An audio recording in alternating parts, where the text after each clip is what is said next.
Entonces, cuando me dicen, oye, ¿en qué inviertes? Yo invierto en agua. Yo no compro tierras, yo invierto en agua, porque es la gran El nuevo oportunidad petróleo. que tenemos como país para producir. Producir totalmente. La segunda, y más importante, es la capacidad técnica, la capacidad técnica operativa. Sí están bien fregados aquí en su país, hay que reconocerlo. Tienes que partir de tu realidad. Total. Entonces, somos un mercado exportador de mano de obra. Eso tiene que cambiar. O sea, tenemos que producir técnicos y tener técnicos y adaptar tecnologías que nos hagan producir en el mismo espacio más. Alejandro Alberto Sánchez Díaz es un empresario y líder gremial con más de 20 años de experiencia en el sector agroalimentario, especializado en la producción y comercialización de carne bovina, porcina y ovina. Actualmente es gerente general de empacadora de carne Sandy, empresa familiar enfocada en la producción de proteína animal. A lo largo de su trayectoria ha ocupado importantes cargos dentro de Coparmex, destacando como consejero local, miembro del Consejo Nacional, presidente de la Federación Sur y actualmente presidente de la Comisión Nacional de Agricultura y Ganadera de Agronegocios. Bienvenido, Alex.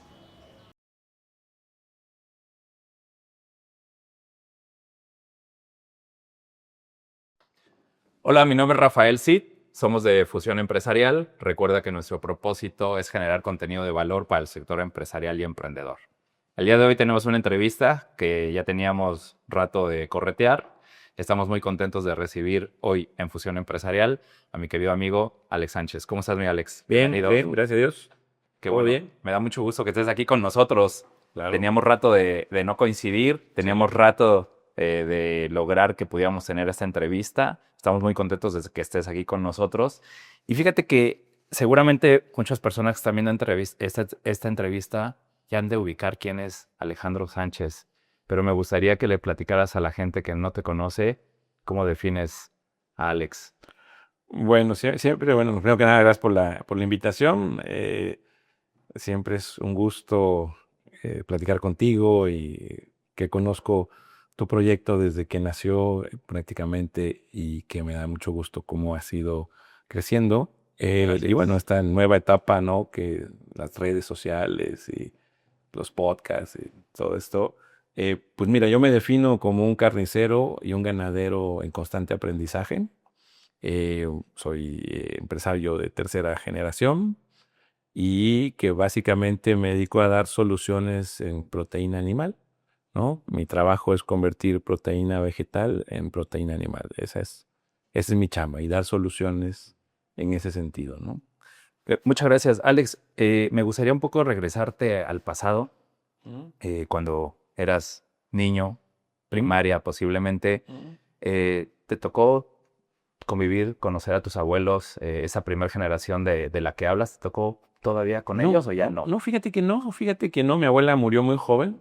Mi abuela paterna murió de 44 años, muy joven. Y mi abuelo de 59, 60 años. Fundadores. Sí, ellos empezaron en el sector, digamos. Cuando mi abuelo muere, creo que yo tenía como 2, 3 años. No tengo un recuerdo físico de él o en la imagen. Y por el lado de mi mamá se integra en la familia de mi papá y aprende negocio, aprende a operar, digamos, la parte de carnicería. Entonces, aunque sí conocí a mis abuelos maternos, ellos no tenían nada que ver con el tema del negocio. Claro, mi tema generacional viene del lado de mi padre. Okay. Entonces, no, fíjate que no tuve el contacto físico. Sin embargo, el abuelo sí tuvo ciertos parámetros de actuación empresarial bárbara, le llamo yo, rústica, que al día de hoy seguimos ejecutando, ¿no? O sea, realmente te puedo decir que 70 y tantos años después de que él empezó en este negocio, sus fundamentos principales todavía llegaron hasta mí. O sea, todavía conozco la forma en la que él dirigía, en la forma en la que él ejecutaba, en la forma de lo que él hacía su negocio, muy rudimentario, muy rústico, pero por ahí tuve contacto con algunos de ciertas personas que trabajaron para él en su momento y me platicaban mucho, se volvieron como una especie de eh, contadores de historias que me contaban cómo él dirigía, cómo ¿Qué ejecutaba. te contaba? Por ejemplo, Algo que te acuerdes. era muy adicto desde mi bisabuelo, porque esta persona trabajó para mi bisabuelo y mi abuelo. Mi bisabuelo estaba más metido de lleno en el tema agrícola. Entonces me platicaban que ellos tenían un ritual que al día de hoy seguimos ejecutando, que eran las juntas, los meetings principales con su equipo, ¿no? Lo que serían los Claro. meetings, eran a las 5 de la mañana, ¿no? A las Todos los días. 5 de la mañana, 6. Y el atractivo, ¿no? Que tenía mi bisabuelo, era en ese entonces que eran los que llegaban a esa hora, los recibía con una buena bebida caliente, un chocolatito, un cafecito, en el campo estamos hablando, ¿no? Ahí no había una oficina, claro, en el campo. Digamos que a sus jornaleros, a sus trabajos. 5, 5:30 empezaba la labor, y el que llegó, llegó, y el que no, se la perdió, ¿no? Y eso, de alguna manera, es una práctica que al día de hoy la hacemos, ¿no? Tenemos una reunión todos los días entre 6 y 7 de la mañana, donde, ya no a las 5, donde, pues, platicamos las incidencias del día anterior o las cosas operativas de ese día, ¿no? Todos los días. Todos los días. En todas estás tú. En la mayoría, Difícilmente difícilmente vas a en estar todas, cuando pero no estás en en la la ciudad. mayoría, cuando viajo, pues no. Pero incluso domingos, es de lunes a domingo. No es de lunes a viernes, es de lunes a domingo. Esta reunión, te puedo decir que al día de hoy, que mi padre ya está retirándose, en el 98% de esas reuniones está ahí. Wow. Al día de hoy. Al día de hoy. Entonces, a esa hora, lo primero que hacemos es tomar un cafecito con el equipo nuclear, el que llega, no es una obligación de decir, oiga, nos vemos todos aquí, no hay una agenda, no hay nada. Y empezamos, oye, ¿qué pasa? Oye, no, pues esto, aquello, qué incidencias hubo, oye, ¿qué hay para hoy? No, para haber bloqueos en tal parte de la ciudad, o hoy esperamos ir a ver tal cliente, hoy nos pidieron, ¿no? O sea, temas un poquito más operativos del día a día, ¿no? Pero esa reunión también sirve como para generar cultura, para generar Claro. cultura de trabajo. Y posiblemente hasta pertenencia a la También, empresa, ¿no? sí, Sin duda. No cualquiera se sienta ahí. O sea, Sí, por claro. ejemplo, Claro. ¿no? Yo soy muy exclusivo de quién se sienta en esa mesa. Se puede decir que es una mesa a lo mejor el doble de tamaño de esta. Habrá que 10 personas. Y máximo 10 personas. En un promedio debe haber 6. Oye, y platícanos un poco, regresando a esa infancia tuya, te tocó crecer, evidentemente, con unos padres, evidentemente, de trabajo, muy madrugadores, por supuesto. ¿Qué pasaba por tu mente en la etapa de la primaria? ¿Ya eras consciente de ese esfuerzo que hacían tus padres? Porque imagino que tú entrabas a la primaria y tus padres de allí tenían horas trabajando. Sí, ¿Qué recuerdas? Fíjate que era muy normal para mí el ser primero ya a la escuela, por ejemplo. Siempre, o sea, siempre fui de los primeros, segundo. Competía yo con una niña de una empresa también muy reconocida a nivel local, que su papá tenía la misma práctica que el mío y que al día de hoy siguen siendo amigos. Y a veces nuestra competencia entre nosotros era quien llegaba más temprano, ¿no? Y siempre a veces me ganaba ella, siempre por 5 o 10 minutos siempre me ganaba. Entonces, yo desde niño soy muy consciente del tema de la responsabilidad hacia el trabajo, de los celosos que pueden ser los negocios, ¿no? De los emprendimientos demandan mucho tiempo.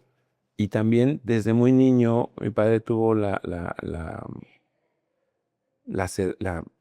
detalle, el cuidado de hacerme muy consciente de las responsabilidades, ¿no?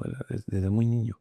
Es decir, que desde los 6, 7 años me puso a vender, me puso a emprender, ¿no? Yo recuerdo cuando salió, esa anécdota siempre me gusta contarla porque todo el mundo la va a ubicar de nuestra generación, ¿no? Cuando salió el Optimus Prime, el trailer, el Transformer, era un objeto de deseo para esa época, pues universal y bastante caro, ¿no? Claro, sí. Pero me acuerdo perfectamente el precio. El precio en aquel entonces de los viejos pesos era de 13,500 pesos. Wow. Lo que implicaba lo que hoy vendrían siendo a lo mejor 1,350 pesos, no sé, algo para un niño era. Para un niño, claro. Y me acuerdo que un diciembre me puse a trabajar, ¿no? Un proyecto que que me tocaba vender tostadas lechitas. Entonces, la bolsa costaba 5 pesos. Entonces, imagínate El número de bolsas. o sea, el número de bolsas que tenía que vender, ¿no? Eh, para llegarle a 13,500. Entonces, eh, me acuerdo que llegué a vender 2 veces el carrito, ¿no? O sea, 2 veces. Me hubiera podido comprar 2 veces. Entonces,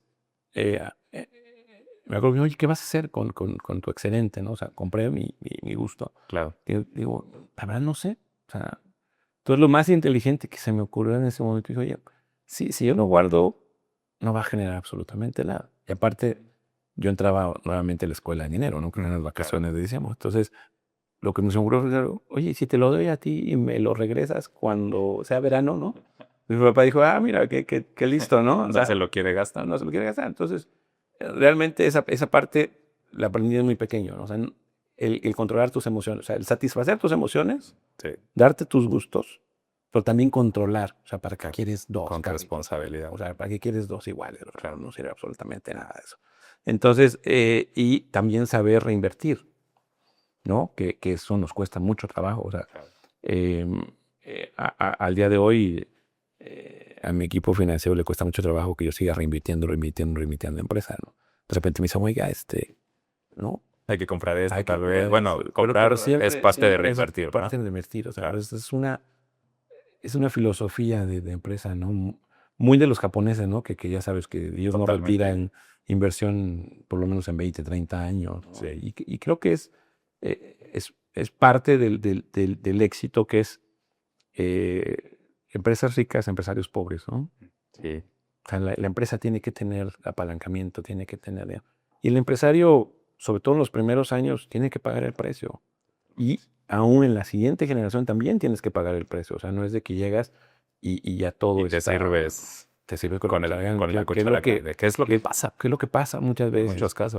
Por la falta de formación en este aspecto, ¿no? En el sentido de administrar. de administrar y de saber generar, ¿no?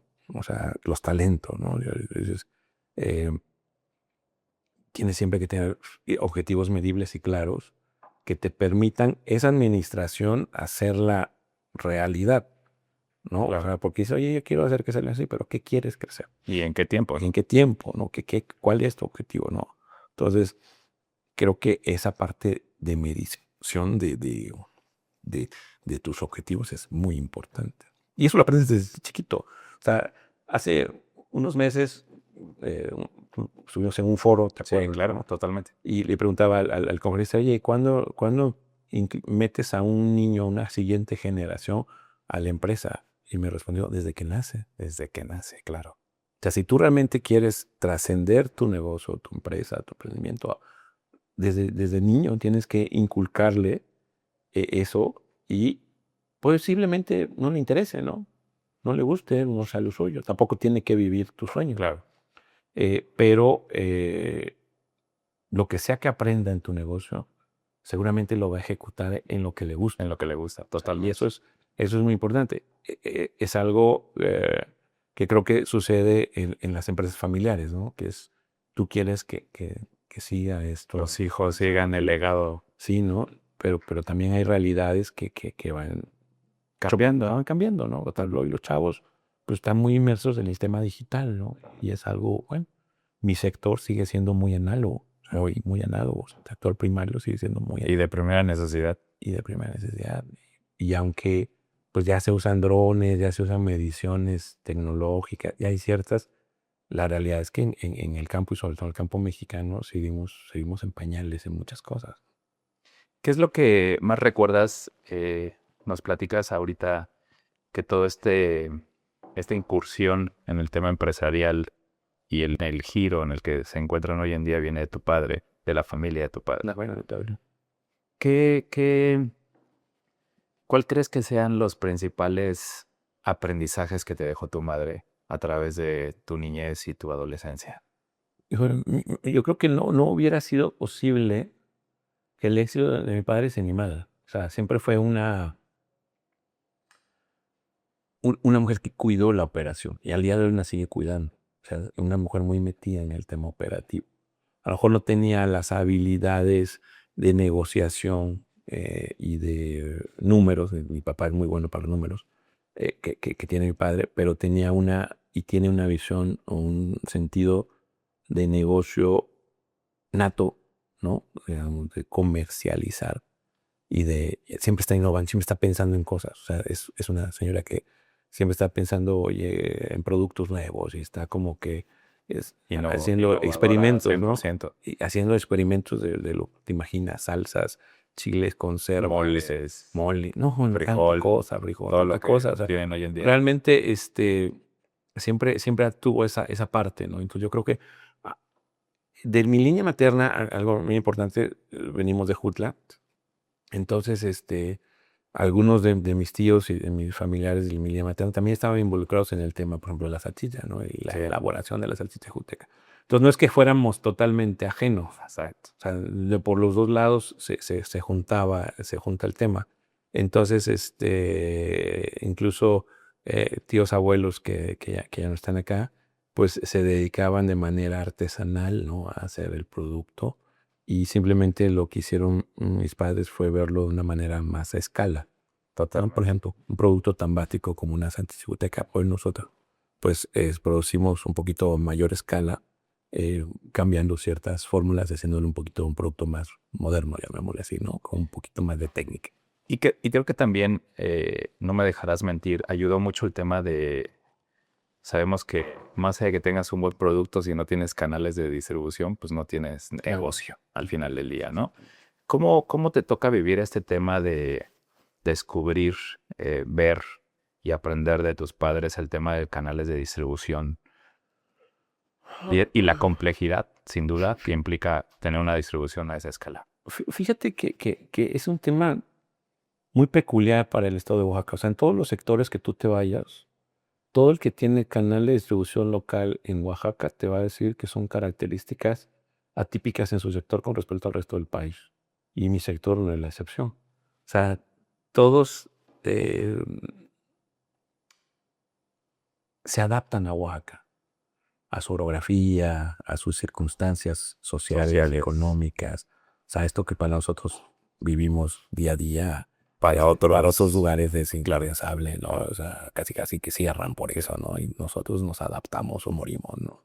Entonces, las distancias, los mercados contraídos, ¿no? No son grandes mercados, son mercados pequeños. Tienes que saber medir bien tus costos para sacar utilidad, estar constantemente revisando rutas. Entonces, no es fácil. Sin embargo, algo que nos ayudó a nosotros es que mi padre, mi abuelo y mi padre, mi abuelo era arreador de ganado, o sea, arreaba ganado.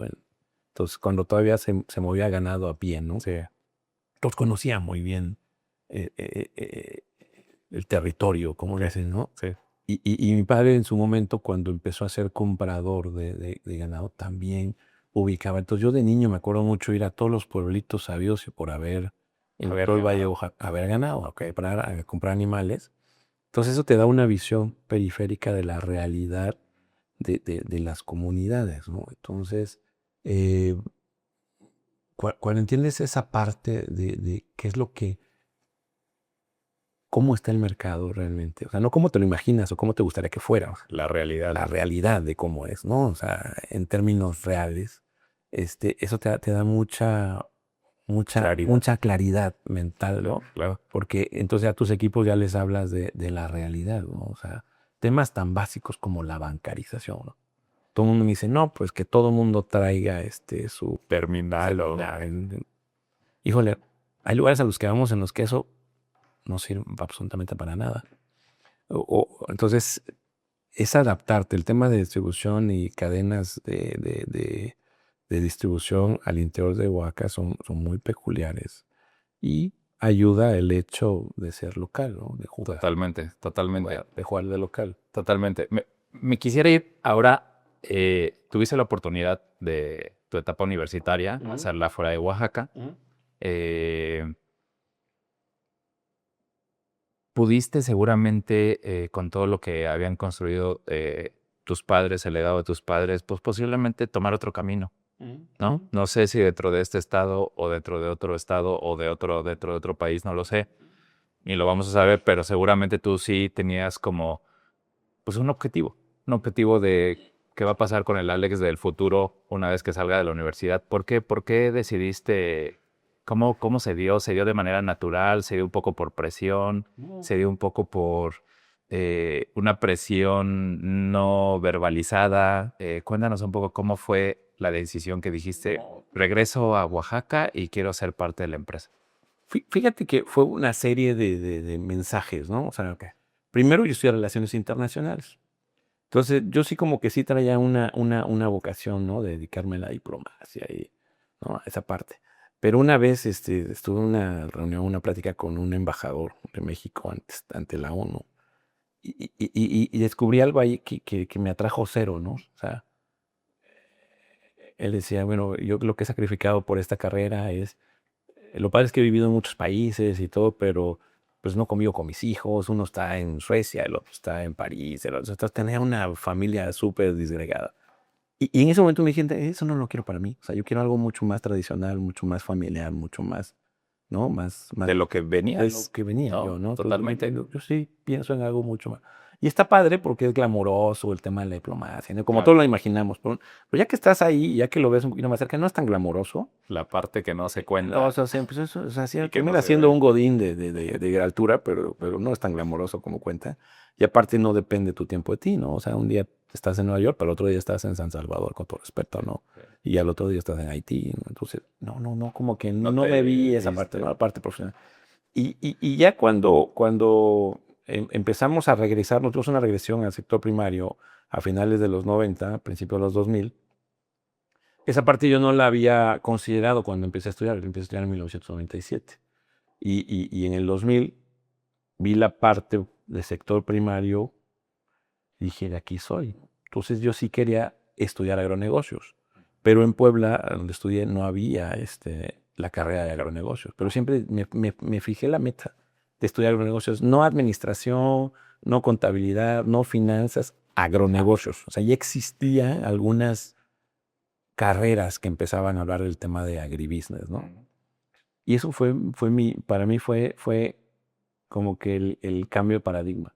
Termino la universidad y me voy a estudiar una especialidad de agronegocio, el TEC, y ahí cambió, o sea, ahí ya definí que era lo mío, o sea, realmente que la etapa universitaria no la ejercí tanto o no la busqué tanto, sino más bien ya me metí al tema de agribusiness y fue ahí donde ya empecé a conocer lo que realmente me gustaba del negocio, ¿no? La parte operativa que ya conocía, pero la parte que no controlamos en este sector, que es a diferencia de otros sectores donde dependemos tanto del clima, por ejemplo, ¿no? De que si llueve o no llueve, que dependemos mucho del precio de los commodities a nivel internacional. Por ejemplo, si hay guerra en Ucrania, pues, a la mayoría le vale un pepino, ¿no? Pero a nosotros nos pega inmediatamente, porque es uno de los graneros de Europa, y eso hace que suba el precio de los granos básicos, ¿no? Entonces, me empecé a clavar en el tema de mercados de futuros, o sea, como una especie de brujo con una bola de cristal. Siempre los imagino estos cuates así como a un actuario, ¿no? Tratando de calcular a cuánto va a estar el precio del maíz el próximo ciclo, ¿no? Que hoy en día hay carreras sobre futuros. Sí, claro. Tal cual, Tal basado cual. en Y data. ¿no? basado en data. Sí, Hoy, claro, hoy es otro totalmente, tema. O sea, claro, otro tema. esa parte mágica ya se empieza a aterrizar como algo real. Ya fundamental. Ya mucho, por tanta información y con tanto tema y con tanta medición. Por ejemplo, tú hoy en un celular ya puedes saber a qué hora va a dejar de llover y a qué hora va a llover. Exacto. Sí, Y tan puntual como, y te dice, ¿no? En este punto que va a estar, va a empezar a llover a las 6 de la tarde y va a llegar a llover a las 6:15. totalmente. Entonces ya hay mucha más información. Mucha más información. Pero aún así, pues seguimos expuestos a variables que no controles. ¿No? Como en todos los Totalmente, negocios. O sea, no hay negocio que controles todo. Eso no existe. No hay forma. O sea, Y justo ahí es donde quisiera un poco detenerme porque si algo que me marcó mucho en el 2006 y que creo que nunca te lo platiqué, nuestra amistad más o menos data por ahí del 2003, 2004 más o menos. 2004 exactamente. 2004 para ser Porque exactos. yo regresé en 2004 a Oaxaca. Justo ahí y estaba justo abriendo la agencia. viene el conflicto del 2006 y te platico, ¿sabes qué? Está muy complicado. Creo que es momento de buscar otro giro. rumbo, otro rumbo, no otro giro, otro rumbo. Y te dije, me voy a ir de Oaxaca. Y seguramente no te acuerdas y me dijiste, ¿cómo? Si es que eres tan bueno como dices, a ver qué haces ante esta situación, ¿no? Y aquí es donde se ve de qué está uno hecho, ¿no? Y 22 años después vernos hoy aquí. Ahí justo me gustaría como detenerme porque seguramente muchas personas que están viendo esta entrevista y que la van a ver más adelante, pues de repente también pueden llegar a sentir ciertas dudas, cierta incertidumbre y qué decir en tu giro que pues todos son variables y que han vivido infinidad de temas en específico. ¿Qué es lo que los mantiene de pie? ¿Qué es lo que los ha mantenido firmes a ese ideal de seguir construyendo pues este legado? Creo que la cultura de trabajo y el saberse adaptar. Yo me acuerdo en ese año, obviamente, pues a muchos de mis clientes, hoteles, restaurantes, pues les estaba yendo de la patada, ¿no? Y había muy pocos a los que les iba medianamente bien. Pero hay una frase, dice que si del cielo te caen limones, aprende a hacer limonada, ¿no? Fue el año, nosotros ya estábamos saliendo de cambiarnos de producto fresco, de productos procesados a productos frescos, es decir, cada día producíamos menos jamones y más producto fresco, natural, ¿no? Por el cambio de tendencia al mercado y los hábitos alimenticios, ¿no? Y también porque pues el tema de procesos lo controlan, está muy controlado a nivel nacional. Pocas empresas, pocos participantes de gran volumen. Entonces no puedes ponerte con Sansón a las patadas, tienes que entenderlo. Pero ese año en particular tuvimos ventas récords de procesadas. Cuando veíamos los números, dijimos, ¿por qué, güey? Bueno, es que hasta los que protestan comen. Claro, totalmente. Sí, o sea, entonces, a lo mejor no me compraban la carne primera en la calada, ¿no? Los restaurantes, claro. Pero para su torta, Claro, ¿no? Para salchicha, jamón, tasajo, o sea. Entonces, entendimos rápidamente que había que adaptarse y no había mucho tiempo para hacerlo. Tenías que hacerlo rápido. totalmente. Entonces, tuvimos ventas récord en esos productos que ya estamos prácticamente desapareciendo los de la línea, ¿no? De repente, pues, ¿no? Pues se vuelve tu valvulita y tu válvula. tu snorkel, ¿no? Le digo, tu snorkel, con esa respira, no te mueres. Y la otra es que siempre en las épocas de crisis son épocas de oportunidad. Y tienes que aprender a ver esas oportunidades. Y decir, oye, eh, tengo un tío que en esa, pues es que, qué bueno que pasa esto. Digo, pero bueno, ¿por qué? Me dice, porque es la hora en la que sale todo el mundo. El que no está hecho para esto, se sale del mercado. Y sí, es cierto. O sea, realmente se quedan, ¿no? Los que subsisten, que sí, los que realmente logran realmente adaptarse. que tienen, ¿no? O sea, que tienen no solamente la capacidad, no, sino el ímpetu y la certeza y la seguridad de seguir avanzando, ¿no? Más allá de los números. ¿Por qué? Porque también toca a veces en esos momentos de crisis y de oportunidad ver hacia adentro. Oye, ¿qué estoy haciendo mal? ¿No? Siempre hemos pensado que nuestra gran competencia es nosotros mismos, ¿no? O sea, ¿qué estamos dejando de hacer? ¿Qué puedes mejorar? ¿Qué puedes limpiar dentro de la casa? ¿Qué puedes hacer? Y en esos años, esos meses, nos dedicamos mucho a crecer en la parte de rancho. Ok. O sea, la parte que no estaba tocada por el tema local, ¿no? O sea, sino crecer en la parte rancho, meter mejor genética, meter mejor animal, y encontrar en este negocio, así como tú, seguramente en algún momento, pues como todos, ¿no? Android o Apple, Claro. PC o iOS, ¿no? Entonces, Claro. lo mismo, ¿no? Tú tienes que encontrar tu línea que a ti, a tu mercado, a tu empresa, te satisfaga. Lo mismo sucedió con nosotros en el tema ganadero, ¿no?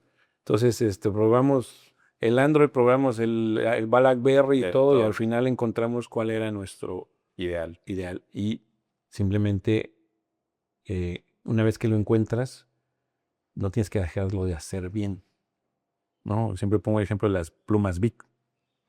Más de 100 años. Y Y siguen haciendo lo mismo, ¿no? No han hecho una sí. gran mejora. A lo mejor la mejora que hicieron hace bastantes años fue ponerle la tapa no cerrarla, sino dejarla abierta para el tema de que no se escurriera, ¿no? De presión atmosférica. O sea. Pero fuera de eso, sigue siendo la misma pluma de hace 100 y pico de años, ¿no? Entonces, ¿para qué mejorar algo? Si ya encontraste lo que es y ya está bien hecho, síguelo haciendo y no dejes de hacerlo bien. Estas tomas de decisiones que han hecho a través del tiempo, Alex, la familia forma parte de un consejo, hay reuniones. Entiendo que son las reuniones diarias, operativas, pero para decisiones ya más grandes, decisiones importantes, ¿cómo toma decisiones la empresa? Fíjate que justamente estoy en proceso de family office ahorita, ¿no? Porque ya viene la siguiente generación, ¿no? O sea, mis sobrinos. Sí. Entonces, justo en estas semanas estamos haciendo el consejo de familia y posiblemente un consejo externo, ¿no?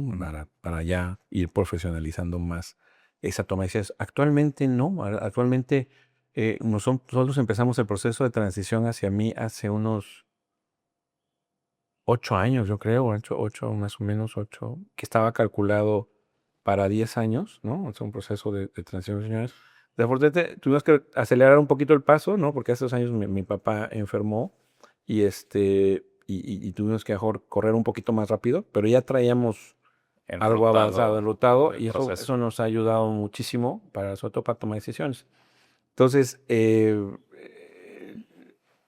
salto de empresa familiar a la familia empresaria no es fácil, porque requiere mucho manejo de emociones, o sea, Mucha voluntad. mucha voluntad, manejo de emociones. Entonces, pero hay formas de hacerla de manera correcta, ¿no? Es como, oye, ¿quieres bajar de peso? Pues te vas con un bariatra, un nutriólogo, te vas al gimnasio, ¿no? Hay un caminito que hay que seguir, ¿no? Y el nutriólogo te va a decir, mira, así y así, no comas carbohidratos. El problema es buscar qué nutriólogo, me imagino. No, primero, ver qué nutriólogo, ¿no? Y segundo, pues seguir las instrucciones, ¿no? Porque es como eso, oye, pues vas al doctor, pero no te toman la pastilla que te recomendó, pues no va a funcionar, carajo, ¿no? Entonces, acá es el tema lo empezamos hace, como 8 o 10 años y fuimos primero con un consultor que asesora a una empresa muy grandota, las más grandes del país, y nos explicó un concepto básico que al día de hoy no lo olvido, ¿no? Que es el tema de mucha gente habla de familias empresarias, empresa familiar, y él habla de un concepto que se llama dueñez empresarial. De no olvidar la palabra dueño. Ok. Porque a veces como que empresa familiar, como que le delegas la responsabilidad a la familia, al grupo, ¿no? Cuando hablas de dueñez, es decir, tú eres el dueño, tú eres el responsable, güey. O sea, después de ti, olvídate. O sea, no puedes delegar esa responsabilidad. O sea, es tu responsabilidad. Sí. Todo. O sea, no. Y este concepto dice, el señor dice, las grandes familias, perdón, las grandes empresas de hoy día son aquellas que siguen siendo gestionadas y manejadas por alguien de la familia. Ok. Y habla obviamente de empresas que todos conocemos en este país, Claro, en el mundo. Y habla de casos cuando las familias se deslindan de esa dueñez, de esa responsabilidad, y cómo vienen normalmente los fracasos. Entonces, al fin y al cabo, dice, las empresas que cotizan en bolsa siguen siendo empresas familiares. Porque en el consejo de administración, debe haber alguien en la familia. ¿Por qué? Porque hereda la cultura de la empresa, de esa, la génesis, el por qué su fundador o sus fundadores, en este caso mi abuelo, hicieron eso. O sea, ¿con qué bases? ¿Con qué fundamentos? Más allá del de negocio, sino incluso sociales o de impacto local o de cultura empresarial. Entonces, este término, cuando nosotros lo adoptamos, dijimos, bueno, este es el caminito que queremos seguir. O sea, queremos seguir siendo dueños de la empresa, Claro. ¿no? Y profesionalizarla en ese sentido. Y no quita que en un momento dado yo estoy muy lejos de la generación de mi hijo, pues, porque está muy pequeño, posiblemente no dé el salto, pero estoy preparando el camino para lo que sea que venga. O sea, no sabes, esas son variables que no controlas. Sí, no las controlas. Pero sí tienes que ir pensando antes del problema. O sea, prevenir el problema. O sea, no actuar cuando ya tienes el problema. Y justo creo que con estos 8 años que mencionas, donde asumes la gerencia de la empresa y que a partir de 2 años, pues de la situación de tu padre, don Alex, que si algo recuerdo, de esas épocas era que cuidado porque ahí viene el jefe y Sí, todos sí, alíñense porque ahí viene, ¿no? sí. ¿Cuál es el principal reto que tuviste que asumir? No, seguramente algo grande y fuerte hace 8 años, pero hace justo 2 años atrás, donde pues, posiblemente tu padre ya no puede estar como tan activo, tan lleno de energía y vitalidad como para los quienes lo conocimos. ¿Cuál es el principal reto, Alex, que tienes tú hoy en día? Fíjate que el principal reto no fue hace 2 años, fue hace 8. ¿Por qué? Porque sí es un cambio de liderazgo. O sea, cuando cambias o empiezas a hacerle consciente a tu equipo que va a cambiar el liderazgo, tienes que entender tus capacidades, tus habilidades y tus fortalezas. Yo siempre digo, a ver, yo no soy mi papá y mi papá no era mi abuelo. O sea, mi abuelo era mano dura, era vieja escuela. O sea, mi papá seguía siendo mano dura, vieja escuela, pero ya tenía ciertos parámetros de gestión y de administración muy básicos y de auditoría interna. Él siempre fue muy, siempre buscó mucho cómo auditarnos internamente, ¿no? Cómo medirnos internamente. Ese fue su éxito, más allá del comercial y de vender y de crecer, sino que internamente siempre saber que estaba la empresa bien. Y cuando vengo yo, obviamente es un liderazgo muy diferente al de mi papá, al de mi abuelo. Y yo soy mucho más consensual con mis equipos asociados, soy más integrador. Y muy cercano, ¿no? Y Porque bastante cercano. si algo que me tocaba y cuando algo- veíamos es que todo mundo te saludaba y súper por bien, ¿no? ejemplo, poca gente sabe que mi equipo nuclear son solo mujeres. O sea, el equipo de toma de decisiones en mi empresa, todas son mujeres, no tengo una sola gerencia masculina. Y eso simplemente se fue dando y es una forma que hemos respetado de seguirlo haciendo. Y ese cambio, o sea, esa transición, eso ha sido lo más difícil. Hace 2 años, cuando se da esta situación, como que ya lo teníamos de alguna manera calculado que tarde o temprano va a pasar, ¿no? Y tiene que pasar. Es la naturaleza del ser humano. Claro, no podemos ser eternos. Obviamente pega a nivel más emocional y familiar, ¿no? Claro. Tienes que adaptarte a una nueva realidad.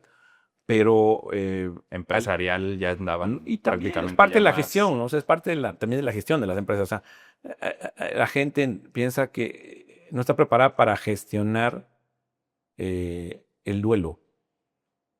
Y el duelo no me refiero a la muerte, me refiero al duelo de que el líder se vaya de la empresa.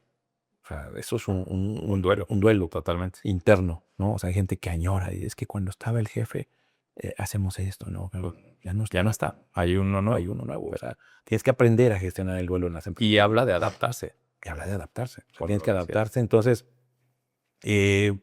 ayuda mucho la tecnología hoy día. O sea, puedes gestionar equipos a distancia, puedes, o sea, es una bendición. La verdad que yo me siento muy bendecido de vivir en esta época donde puedes Gestionar a la distancia. a la distancia, donde tus equipos empiezan solitos a crecer y a utilizar la inteligencia artificial mejor que tú, obviamente son más jóvenes. Y digo, a ver, explórenle por ahí, debe haber alguna forma de facilitarnos la chamba. Claro. O sea, a mí no me sirve alguien que esté desde las 7 de la mañana hasta las 7 de la noche en la oficina. Sí, Eso no claro. hace nada. Eso no es productividad. Eso ya no Ya no funciona. ¿No? Entonces, y aún en nuestro sector, o sea, digo, en el sector primario, cambian los horarios, pero tienes que adaptarte. Entonces, hace 2 años no fue, o sea, era algo que ya teníamos más o menos previsto. Simplemente, pues como todo, o sea, nadie tiene la vida garantizada y sabes que en cualquier momento, ¿sabe? Y hoy, te puedo decir, si me dices, ¿qué estás previendo? Bueno, yo estoy previendo mis ausencias. O sea, ya, toda la responsabilidad que recae sobre mí, también tengo que administrar esa parte, ¿no? Y más ahora siendo padre de familia, ¿no? También. Oye, Alex, platícanos un poco ya para ir cerrando esta entrevista. Con, con todo el aprendizaje que tienes, que has tenido desde tu etapa pues, inicial, muy pequeño, al día de hoy, todos los estudios, evidentemente has estado también en otras instituciones educativas, estás en organismos empresariales, cercano, y todo ese cúmulo de aprendizaje, ¿qué visión tienes para Sandy a corto o mediano plazo? Mira, la primera etapa que tengo en la empresa es terminar de profesionalizarla, terminar de cerrar el ciclo de que pueda ser autogestionable, de realmente Ahorita soy un director en el papel, en el nombre, pero realmente no soy un director. O sea, sigo operando, sigo teniendo mucha... Y el día que yo contrate un director de verdad, ese día voy a decir, ya, di un gran paso, ¿no? Sí. En el mediano plazo te voy a decir, yo sí soy fan de la empresa oaxaqueña y de confiar en el oaxaqueño. Y sí me gustaría tener más gente, o sea, sí me gustaría tener... Cuando yo llegué éramos 100 y pico de empleados, hoy somos más de 300 por ahí. Solo en la ciudad como tal. No, en todo el grupo. En todo el grupo Todo el como grupo. tal. Tenemos operaciones en 2 estados. En otros dos, sí, claro. Entonces, yo siempre digo, "Mira, yo me iría tranquilo con 1,000 empleados. O sea, yo creo que tengo la capacidad de gestionar a 1,000 empleados. Esa expansión que se oye tan cercana o tan lejana, ¿verdad? Ujú. De acuerdo a la visión que seguramente ya tienen definida o que están empezando a trazar. ¿Visualizas a la empacadora en otros estados? Visualizo mis operaciones primarias más desarrolladas. Ok. El tema cárnico como tal está muy sectorizado. Ok. ¿No? O sea, pero tienes que ver dónde sí puedes crecer. O sea, no enfocar, aquí no puedo crecer y ya te vas y te dicen, no, ya no puedo crecer. No, tienes que ver dónde sí.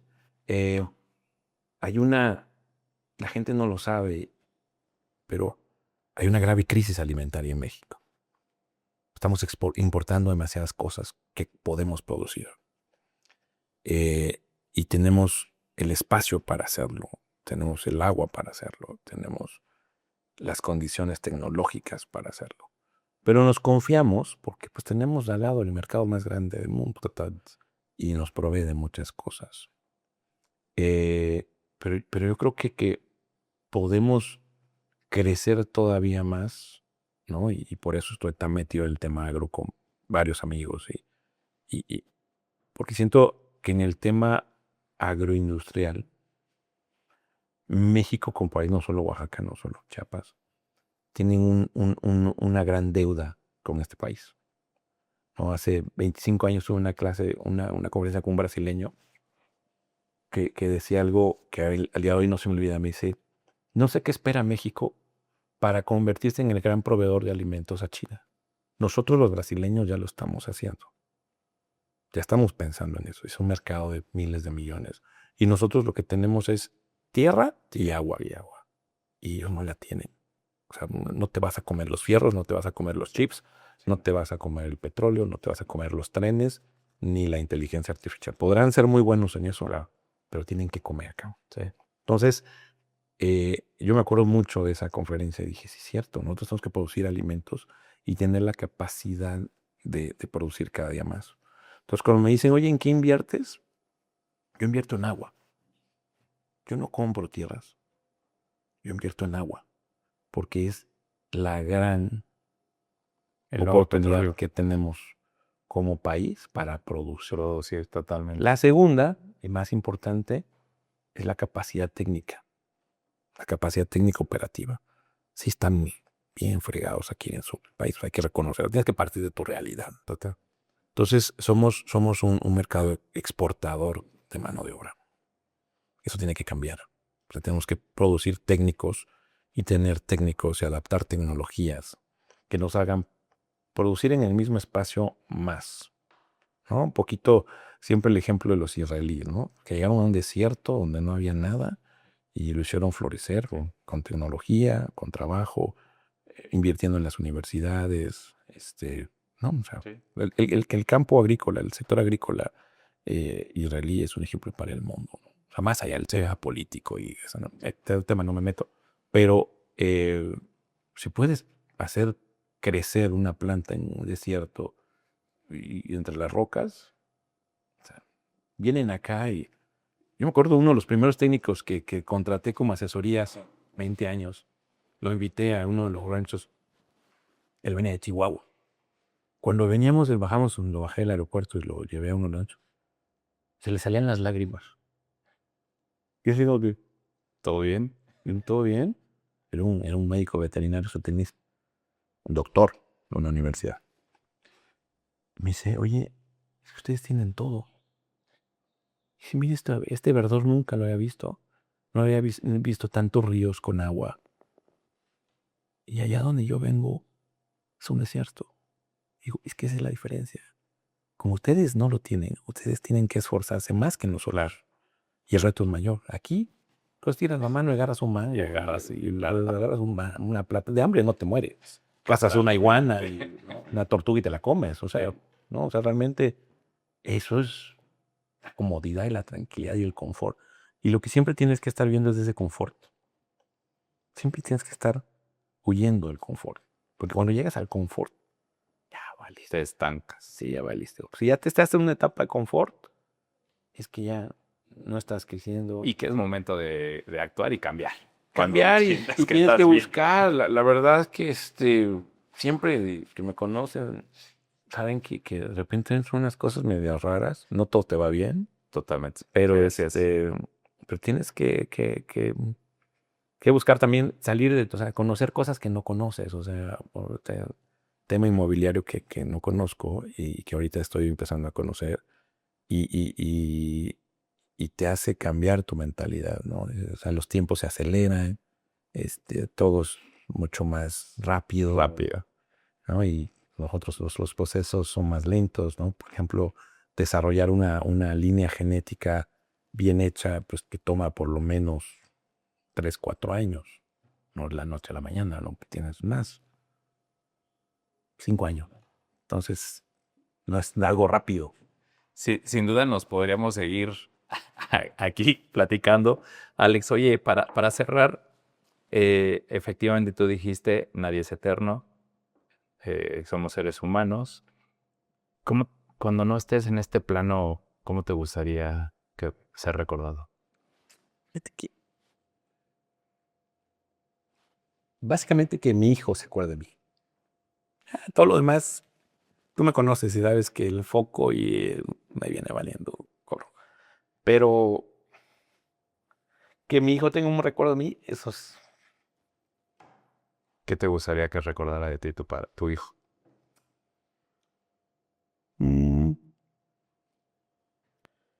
Que hice todo lo posible porque viviera en un mejor entorno. Y que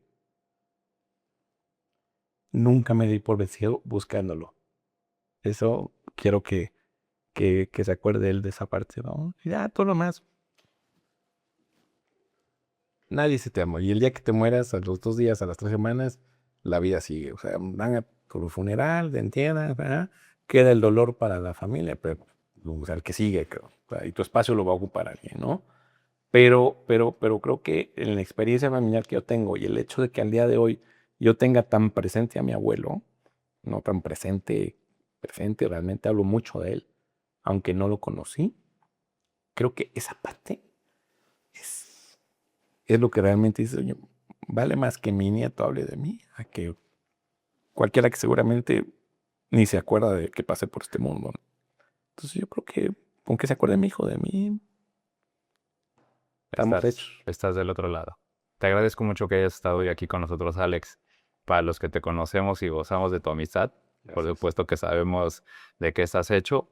Te agradezco, por supuesto, también tu amistad. Y gracias por estar aquí con nosotros en Fusión Empresarial. Pues muchas gracias. Si tú llegaste hasta aquí, por favor no dejes de escribirnos, no dejes de suscribirte, de preguntarle algo en especial a Alex, lo cual sin duda sé que va a estar contestando y estar al pendiente. Recuerda, somos Fusión Empresarial.